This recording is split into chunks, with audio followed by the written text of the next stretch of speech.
I really was raised by my mom, and she raised me to always be like very free-spirited. Any money that she saved, we would always go on a trip, which I loved.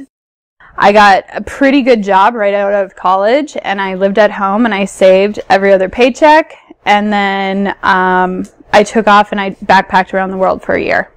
That was obviously a life-changing experience and so important in who I am today. On that trip, I was in Thailand during the tsunami. The tsunami made me have more of an emotional connection with that country. My heart just went out for everything that those people went through and just the torment of the land and the people. I had a lot of guilt when I left that I didn't go and do anything about, rebuilding or anything like that. So a year later, I took my best friend. I was like, I have to show you this place. And we went back for a month, and that's when I met Pontus.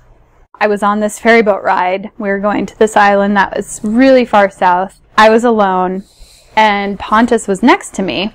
We never spoke, but he just had his headphones on. He was reading his book, and I actually took a photograph of him without him knowing because I really liked the way he looked with his long draped body over the side of the boat. We stayed at the same place. I would see him on the beach. Very, very, very small island. There were like 4 places that you could eat. So I would see him all the time, but we still never spoke.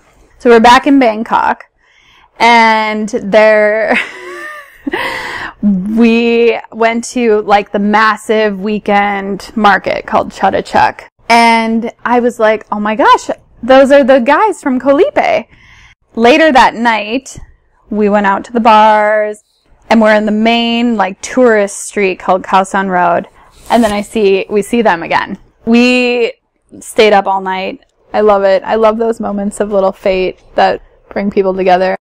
And we just got married on the beach in Coronado, and it was super small. And then we had a little potluck at a beach house that my mom rented and afterwards, and ice cream cones. The pregnancy, a little bit more planned out for sure. That was a big decision because I've always been really worried about the whole loss of independence that goes on once you have a child. It probably was about 2.5 to 3 months of actually trying. And then over the holidays is when I got pregnant. I mean, we just announced when we found out the sex on Facebook for the first time, that we were pregnant. And there was this big fear of like, did we not tell somebody that we should have told, personally before putting that announcement out there? That is something that I struggle with, is the level of activity of what to put out there. It's just like, it's so hard. And then it's nice, obviously, to have this like mass platform to like communicate to a bunch of people. But at the end of the day, you realize with this kind of a situation, you really just want your closest peeps to know. It is such a personal thing.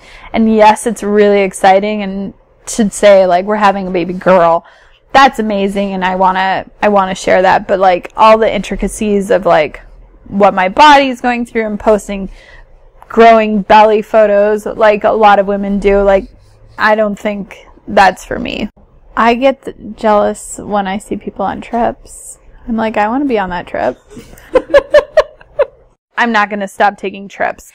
I want my child to have the same love and experiences that I had as a child of like seeing new places and just having that appreciation for different people, different cultures, different terrains, all of that, because it's so cool. How can you not open their eyes to that? The beauty of the world.